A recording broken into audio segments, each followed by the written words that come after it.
我确诊癌症的那天，男朋友和白月光跳舞的视频火上热搜，网友都在夸他们天作之合，我才知道原来我是替身。后来我选择分手成全他们，他却苦苦哀求我，阿芝，我们结婚吧。可惜我嫌脏，确诊癌症晚期后，医院让我快点通知家属，尽快住院治疗。可我是个孤儿，能称得上家属的也只有我的男朋友沈时宴了。电话那边还是提示忙音，我发的微信也没有一条回复。我靠在医院冰冷的墙上，有些无助。手机上跳出一条娱乐热搜，标题是知名企业家和女友相拥共舞，羡煞旁人。我鬼使神差的点开了，是一个视频，视频里好似是谁的生日宴，大家都在纵情欢笑。舞池里人影晃动，镜头慢慢锁定了人群的中央，一男一女正在相拥起舞。可那男人的身影我再熟悉不过，正是我的男朋友沈时宴。直到女人也露出面庞，我的心如对冰窟，那张脸和我有7、8分相似。视频下还有一句话，多年等待，终成眷属。胃里阵阵灼热的疼痛袭来，我跑到卫生间疯狂干呕，似乎是什么念头破土而发。我看着镜子中的自己，笑得悲凉。我是在大3的那年认识的沈时宴，为了拿到实习证明，去到他的公司实习。本来我以为老板和我只不过是2条平行线，可他却突兀地闯进了我的人生。是的，是他先追求我的，他光明正大在宿舍楼下摆了满地鲜花向我表白，我被他眼里的真诚和炽热打动，在众人的祝福中我同意了。他对我很好，无微不至，可总对着我的脸出神，怪不得他总是看着我的脸怔怔的出神，原来他是在透过我的脸想着另一个人罢了。我靠在医院的墙边坐了1天1夜，思考着我和他7年的感情到底算是什么，心里还有些侥幸的念头，万一我是误会他了呢？手机铃声响起，是沈时宴。我麻木地接通了电话，他的声音有些急切。抱歉江芝，昨晚有个合作要谈，没听到你的电话。你怎么一晚上没回家？现在在哪呢？昨天有朋友失恋了，我在他家陪他来着。他撒谎，我也撒谎，他没有提出疑问，也就是相信了。可他也不想想，我自始至终孤零零一个人，哪里会有朋友？我说一会直接去公司上班，就把电话挂了。我活动着有些僵硬的身体，尽可能让自己和往常一样。打车到公司楼下，看到沈时宴站在门口张望着什么，我以为他在等我，心中还涌出一股子温暖。可正当我要走上前去，另一个女人却抢先抱住了沈时宴，近在咫尺的距离，却又仿佛相隔天涯万丈。江秘书，你在这看什么呢？同事的声音让沈时宴有些惊慌，他推开了抱着他的女人，径直向我走来。江芝，你来了。我点了点头，嘴角扯出一抹冷笑，看来我来的不是时候。沈时宴没有躲开他的胳膊，这副样子颇为刺眼。我摇了摇头，心底也暗自做了决定。我写了一份离职申请，开始把手里的工作分配出去。我从毕业起就做了沈时宴的秘书，一时工作交接还真是有些麻烦。沈时宴收到了我的离职申请，气冲冲来到我面前。江芝，你这是什么意思？往日里觉着他聪明绝顶，怎得今日脑子不好用了？我淡定地指了指他手上的文件，就是这个意思。我要辞职，还有我们分手吧。沈时宴把手里的纸团成一团，扔在了我的桌子上。江芝，你在闹什么？如果是今早的事情，我可以解释。童雨潇是我邻居家的女儿，我一直把她当妹妹看的。她平常很少有情绪波动，这急切解释的样子，更像是在欲盖弥彰。我拿出手机，把娱乐头条转发给她。此时热度退去，但评论区都是祝他们2个99的。这些人都是瞎起哄的。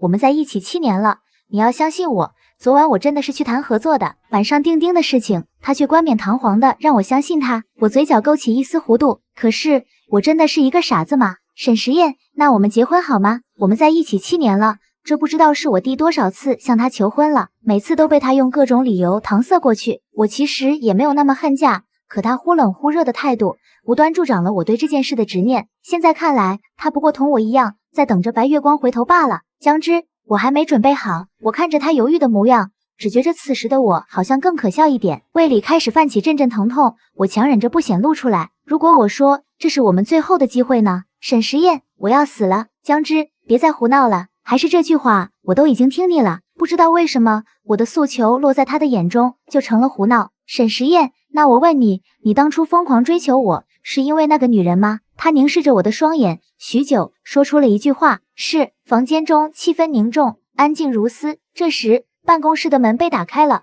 童雨潇穿着一条红色的长裙走了进来，自然而然地挽上了沈时宴的胳膊，好似在同我宣示着主权。哟，江秘书这是在干什么？如果没事情做，可以帮忙倒杯咖啡吗？我盯着沈时宴的脸，看样子他不想和童雨潇介绍我们的关系，怒气涌上心头。我摘下身上的工作牌，随手扔在桌子上。抱歉，童小姐，我辞职了。说罢，我转身离开。关门的前一刻，童雨潇的声音传入我的耳中：阿燕，你也真是的，找个这么像我的留在身边，恐怕也只能望梅止渴吧。望梅止渴还真是好形容。这7年的感情，不过是他的望梅止渴。从公司出来，我有些迷茫，似乎除了和沈时宴共同生活了7年的家，我就只有孤儿院能去了。独自回了那栋别墅，打算收拾东西离开。这里充斥着我们所有的回忆，说要离开，还真是舍不得。本着好聚好散的原则，我收拾了一下房间。他胃不好，所有的药都是我分装好了，给他放在那里。说起来也是可笑，胃不好的是他，可得胃癌的却是我。老天开玩笑的水平还真是一流。床头的抽屉里有一个笔记本，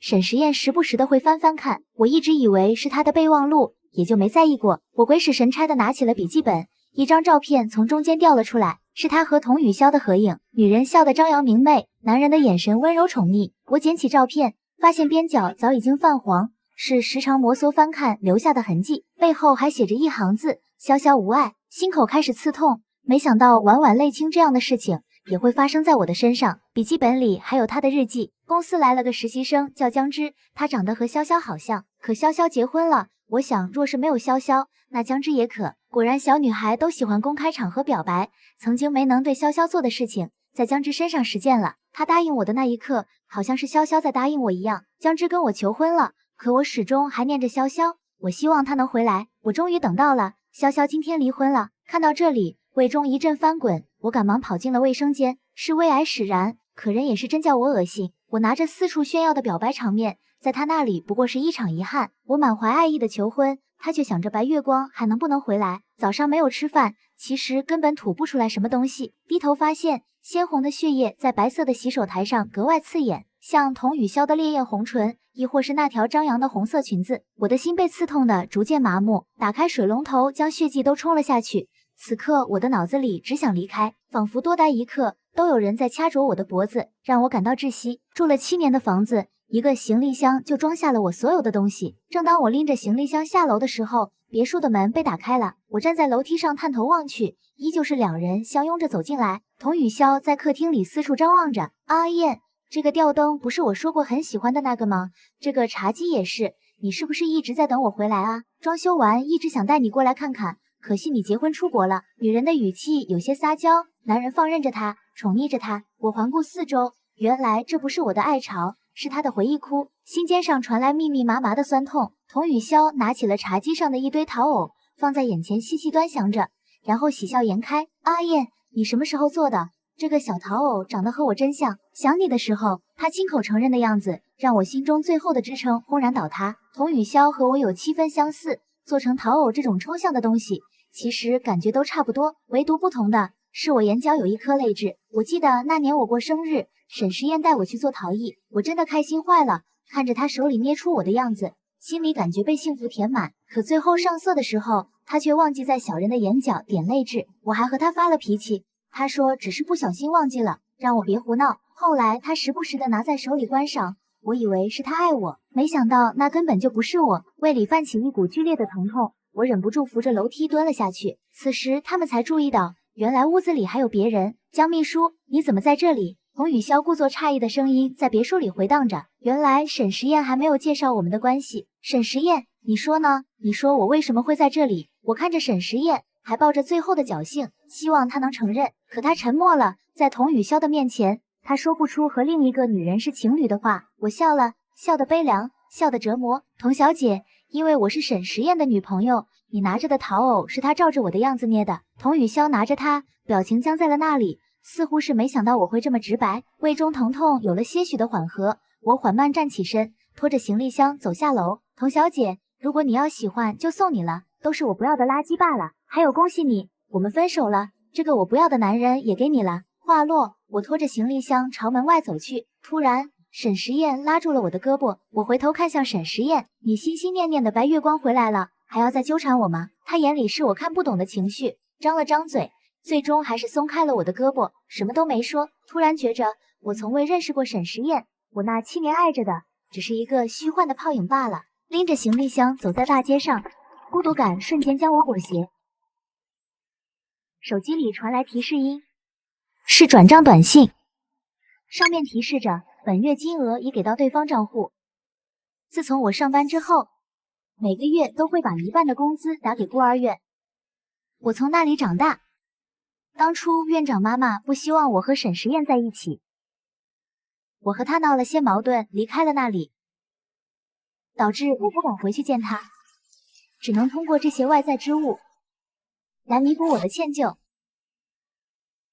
生命的最后一段时光，终究是想要落叶归根的。我回到了孤儿院，远远地看着，院长妈妈已经两鬓斑白，正在被孩子们围起来讲故事。一个小孩子看到了我，开心地同院长妈妈大喊：“有漂亮姐姐！”院长妈妈转身看向我，瞬时红了眼眶。是芝子回来了，许是近乡情怯，我一时踌躇，不敢上前。妈妈，对不起。我扑进了妈妈的怀里，就像儿时那样。回来就好，回来就好。突然觉着，因为一个不值得的男人和妈妈生气，我真是愚蠢透顶了。妈妈怕我伤心，没有问我为什么回来，我怕妈妈担心，也不打算告诉她我癌症晚期的事实。孤儿院里也是翻天覆地的变化，孩子们的脸上都挂着无忧无虑的笑。我看向正在做饭的男孩，一时有些感慨。江苑，听妈妈说你不想去读研了，为什么？这个叫做江苑的男孩，妈妈特意让我开导一下，成绩很好，也考上985研究生，却不想去了。姐姐，我也想像你一样，直接出去工作，多帮妈妈分担一些。我明白江苑的想法，当时的我又何尝不是这样呢？只是我趟过了浑浊的河，明白什么是遗憾的滋味。现在有我撑着，不差你这2年。若是金钱上不够，就和我说，别给自己留遗憾。他看着我，眉眼微微弯起，眼里是动人的真诚。那就都听姐姐的。我揉了揉江苑的头发，阳光的气息扑面而来。饭菜一起端上桌，妈妈张罗着孩子们坐下。我胃里不舒服，现在靠吃药强撑着。被妈妈劝着多吃了几口，此时的胃已经不堪重负。我躲到房间里蜷缩着，江苑却慌忙闯了进来。姐姐不好了，有开放商说取得了孤儿院的土地使用权，现在要对这里进行拆迁。或许是我的脸色过于苍白，江苑更是慌了神。我挣扎着起身，只能先吃2粒止疼药顶着。当看到开发商代表的时候，我突然觉着回到孤儿院是一个错误的决定。远处的汽车上是沈时宴的身影，过来谈判的代表是童雨潇，她嘴角勾勒出得意的微笑，以胜利者的姿态睥睨着我。这个女人，她到底想要干什么？我让江苑把妈妈带走，我则是和童雨潇单独在会议室里聊。江秘书，哦不，江小姐，很荣幸我现在接替了你的位置，成了阿燕身边的新秘书。她不再隐藏，眼里的炫耀让我以为他俩要结婚了呢。我本想告诉她，那也是我不要的职位，可面临孤儿院被拆迁的风险，我不得不向她低头。那就恭喜童小姐了，我想和你谈谈孤儿院的事。童雨潇从包里拿出一个文件夹递给我，示意我好好看看。我接过来，发现里面的文件显示了是雨燕集团合法取得了这片土地开发权。雨燕集团、童雨潇和沈时宴，我再次被沈时宴细微之处的做法刺痛到。可这片地皮开发起来，完全可以留下孤儿院，没有必要拆迁。我看着眼前的女人，把我的想法告诉了她，可她却是轻蔑一笑。江小姐，这个项目由我全权负责，我倒是认为非拆不可呢。童雨潇明显是冲着我来的，我实在不明白，沈时宴给她的安全感还不够吗？童小姐想要什么，我需要做什么，才能让童小姐不拆孤儿院？我不想同她弯弯绕绕，毕竟老天给予我的时间不多了。江小姐爽快，今晚蓝舍酒店有个饭局，我在那等你。童雨潇主动加了我的微信，然后带着文件离开了。我捂着胃窝在沙发上，跟他交涉仿佛用掉了我所有的力气。江苑闯了进来，将我抱进怀里。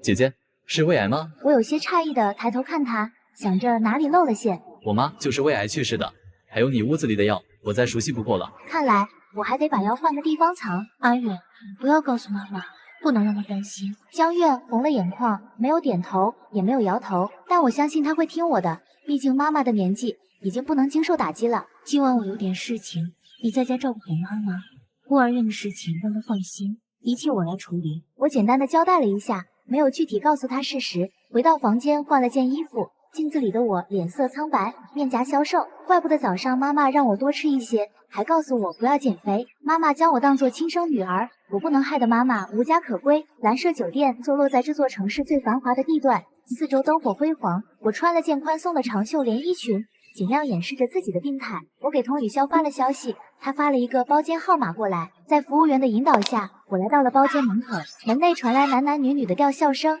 我心知肚明，这是一场鸿门宴。可为了孤儿院，我必须迈出这一步。推开门，里面的人都看了过来，四处打量了一下，大多数我都认识，有以往合作过的，还有被我得罪过的。哟，这不是江大秘书吗？什么风把您吹来了？说话的男人也是做地产生意的，曾经对我动手动脚，被沈时宴给揍进了医院。此时我只能跟在旁边陪着笑，不敢有半点反驳。李总，我已经辞职了。辞职那可不行，辞职了你也是沈总的女朋友，我可惹不起。我感受到童雨潇的目光紧盯着我，他最厌恶别人提起我和沈时宴的那段感情，他认为那是背叛。李总说笑了，沈总和童小姐才是天生一对，我不过是个消遣的玩意罢了。大抵是真的不爱沈时宴了，我也能平静地说出这样的话。童雨潇的表情松了下来，似乎是觉着我很识抬举。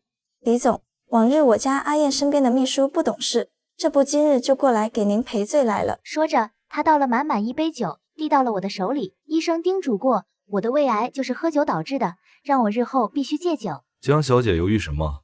别跟我说你喝不了酒，你以前可是女中豪杰，千杯不醉啊。那个李总见我迟迟没有动作，语气轻佻地说着，和沈时宴在一起的第一天，我就知道他胃不好，不能喝酒。那时公司刚走上正轨，刚刚站稳脚跟，自是少不了各种应酬。我担心沈时宴，所以应酬的时候，我都是替他挡下了所有的酒。久而久之，我的胃或许就这样被喝坏了。我看着众人看好戏的表情，童雨潇更是在我耳边说道：若是想保下孤儿院，今晚就得把他们陪好了。我闭上眼睛，认命地喝下满满的一杯酒，40度的威士忌落到胃里，火辣辣的疼。我勉强扯出一个微笑。好，不愧是江小姐。李总装模作样地鼓了2下掌，然后走上前来，想拉我到身边坐下。我的身体不受控制，下意识起了一身的鸡皮疙瘩，胃里也在不断翻涌。我忍不住朝旁边低下头去，干呕了几声，喉头涌上一股腥甜，被我硬生生咽了回去。我连忙和李总道歉，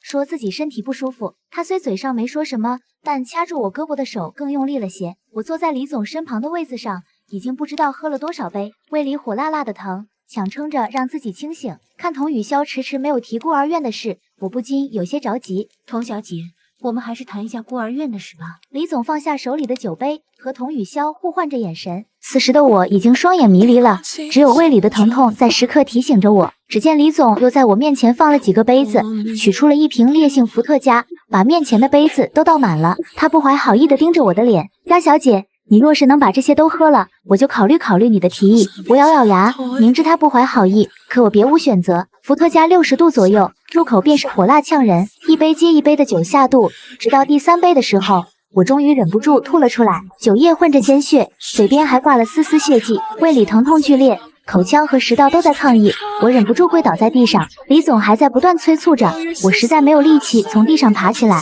他开始不怀好意地来到我身边，想我把我带走。这时门口传来人群骚动的声音，我抬眼看去，江苑正在门口和那些人厮打在一起。他摆脱了那帮人，跑了进来，将我抱在怀里，滚烫的泪滴在我的脸上。姐姐，我们再想想别的办法，我带你走。你们在干什么？一个对于我来说再熟悉不过的声音传了进来，是沈时宴。童雨潇是沈时宴的未婚妻，走上前亲昵地搂着沈时宴的胳膊，谎称我是孤儿院的代表，陪他来谈拆迁的事。沈时宴的声音清冷，说给孤儿院定个期限搬走就行，没必要这么麻烦。他的话一落，我的血液瞬间冻住。弟弟江苑气不过，把我轻轻扶到一旁安顿好，转身就冲上去给了沈时宴一拳。沈时宴被打得有些发愣，目光立刻朝我这边看了过来，疑惑地问我怎么在这里。他瞥见桌上摆满的酒瓶和杯子，像是终于明白了什么。没等他反应，脸上又挨了江苑一拳。江苑的声音带着哭腔，斥责沈时宴骗了我7年感情，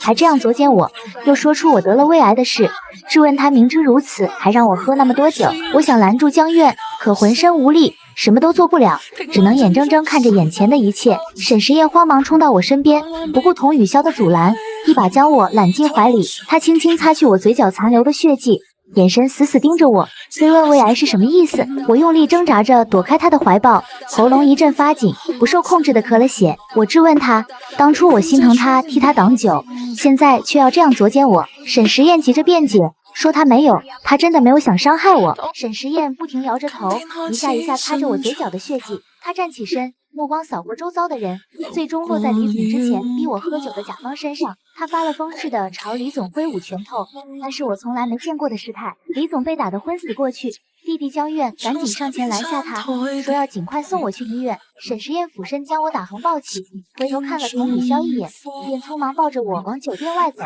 我实在支撑不住，倒在他怀里晕了过去。醒来睁眼，入一堆松断灰白色的天花板，江苑趴在病床边睡着，神态疲惫。我不忍心打扰，可还是把他吵醒了。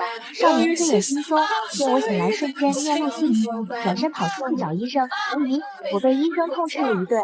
医生让我尽快入院治疗，不然就只剩3个月时间了。我不想治，见过癌症病人最后的痛苦，我更想把钱花在有意义的地方。我没跟医生说这些，毕竟病人没有求生意志，对他也是种痛苦。医生走后，沈时宴来了，我猛然想起昏迷前最后一眼看到的就是他。江苑立刻躺在我身前，问他还来这里做什么。沈时宴晃了晃手里的袋子，径直走到桌边打开，端出一碗白粥，坐在我身边。他照顾我的样子和从前我生病时一模一样。他为孤儿院的事道歉，说不知道那所孤儿院和我的关系已经让人停止拆迁了。我忽然觉得7年相恋不过是我的一厢情愿，我们终究不懂彼此。我只淡淡道谢，称他为沈总。这时童雨潇沈时宴的未婚妻趾高气扬地闯进来，满脸怒气，指责我勾引他的未婚夫，还说他们还有3个月就结婚了。3个月这个数字让我心头酸涩麻木。医生刚说过，我也只剩3个月的时间了，终究是我走向黄土，他迎来洞房花烛。虽有不甘，但我知道他不值得我再费心。我笑着祝福童雨潇和沈时宴永结同心。这话像刺激到了沈时宴，他突然情绪激动，抬手给了童雨潇一巴掌。童雨潇满脸不可置信，质问他为何打自己。沈时宴质问他是不是早就知道孤儿院的事，故意为之。童雨潇捂着脸激动反驳，承认是故意的，愿他心里只有我。沈时宴怒喝，不许他诋毁我。沈时宴和童雨潇在病房里扭打起来，我看着他们争执不休的样子，只觉得可笑。这2人半点不让人安生，我只好让弟弟江苑出去找人，把他们分开。混乱过后，童雨潇口红花了，头发乱了，沈时宴脸上也被挠出了不少痕迹。童雨潇斥责沈时宴，说当初是他把自己当替身，如今又装深情，让他觉得恶心。沈时宴大概是觉得没面子，狼狈地逃走了。童雨潇捂着脸，恶狠狠地瞪了我一眼，也追了上去。我想出院，却被江苑看得很紧。他说孤儿院的事已经解决，让我安心留院治疗。可童雨潇那充满仇恨的眼神，总让我莫名心慌。果然，第2天傍晚，我接到了妈妈的电话，妈妈说童雨潇带了不少车来，要拆孤儿院。我让妈妈先带院里的孩子找地方安顿，别和他们硬拼。我拔掉手上的针头。江苑也懂事情紧急，没有拦我。我一遍遍给沈时宴打电话，始终是忙音，恍惚间像回到确诊癌症那天。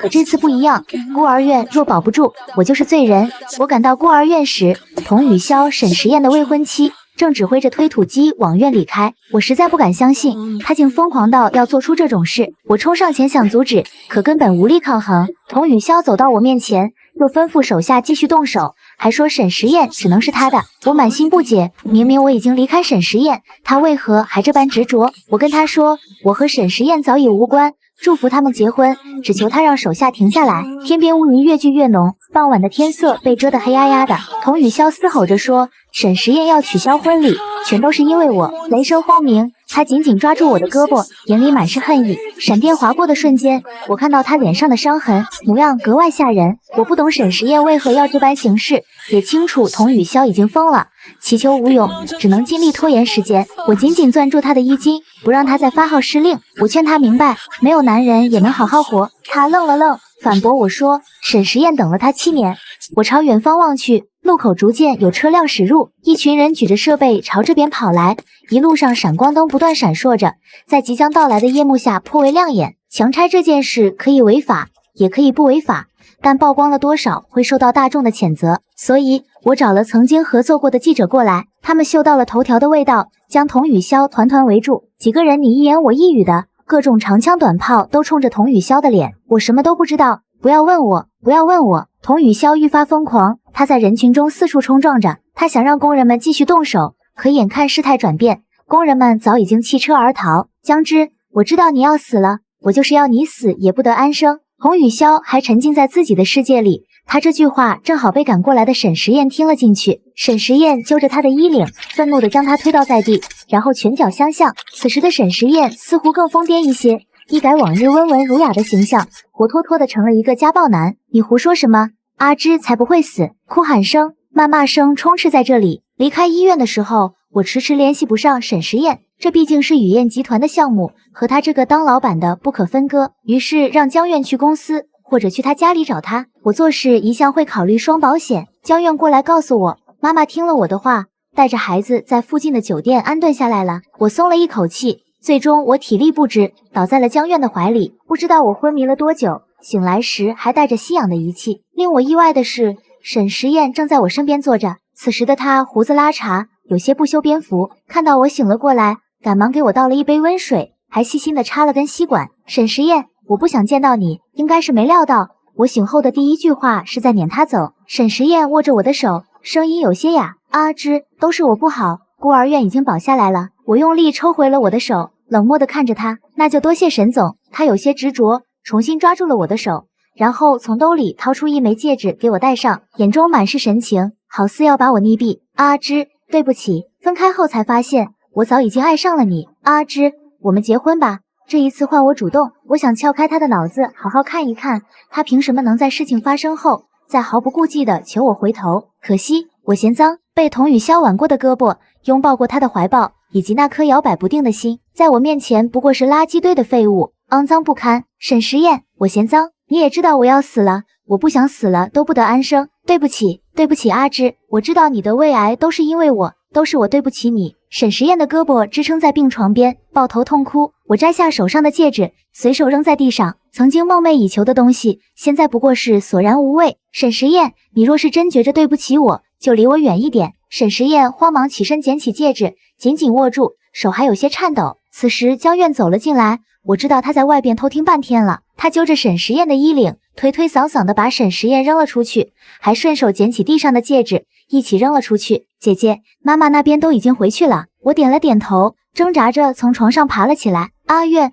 帮我办理出院手续吧，我不想待在这里了。江苑终归是拗不过我，办理好手续，带我回到了妈妈那里。幸亏孤儿院安然无恙，不然我真是没脸见她。初秋微凉，我穿了一件厚重的毛衣，掩饰自己消瘦的身体，又画了一个精致的妆容，让自己看着气色好些。妈妈没有怪我，反而一直安慰我不要有心理负担。她担心我的身体，还拿出了一张银行卡，说我这7年打回来的钱大部分都存在这里，让我好好去检查检查身体。妈妈，我当总裁秘书那么多年，手里钱多着呢，正巧最近公司找我，可惜在外地，我得挺久不能回来了。我看着妈妈眼里的不舍，心里不是滋味儿，可她还是拍了拍我的手，让我放心去。夜里，我带着行李独自离开，在门口遇到了江苑，她红着眼睛说舍不得我走，我只能晃了晃手机，告诉她常联系。我找到了那晚妈妈带着孩子暂时安顿的酒店，将他们住过的那间房包了1整个月。天大地大，我还是不想离开妈妈太远。江苑说她开学了，还给我发了学校的照片，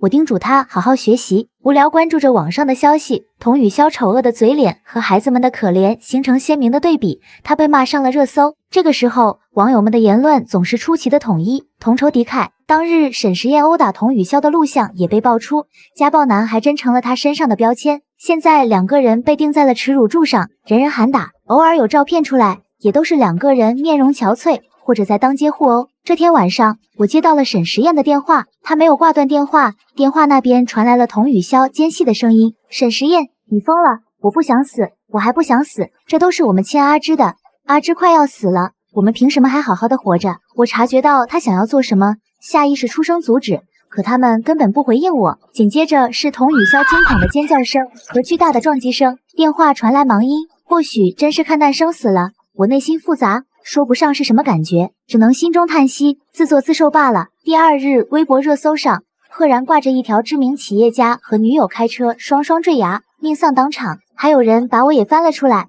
翻出了我和沈时宴7年的感情，痛指2人活该。看来死了也不得安生的人变成了他们。然后我就收到了信息，说我获得了沈实验的大笔遗产，连雨燕集团的股份也都给了我。即使听了现场直播，我还是有些意外，他竟然死在了我的前边。看着微博头条，这是不是也叫做有始有终？可我的日子也不多了，我把雨燕集团改了名字，找猎头挖了一个职业经理人过来帮忙打理，而后把所有的资产以慈善的名义捐给了孤儿院。这天晚上，天气再平常不过，我好似感受到了什么，找酒店老板结了房费，又多给了他一些钱，想让他帮我个忙。我把集团留给了江苑，希望他能经营好，这样也能好好护着孤儿院，护着妈妈。还写了好多信，让江苑时不时的给妈妈带回去一封。我回到了孤儿院附近，走进了深山，在漫天的星空下，我永久的闭上了双眼。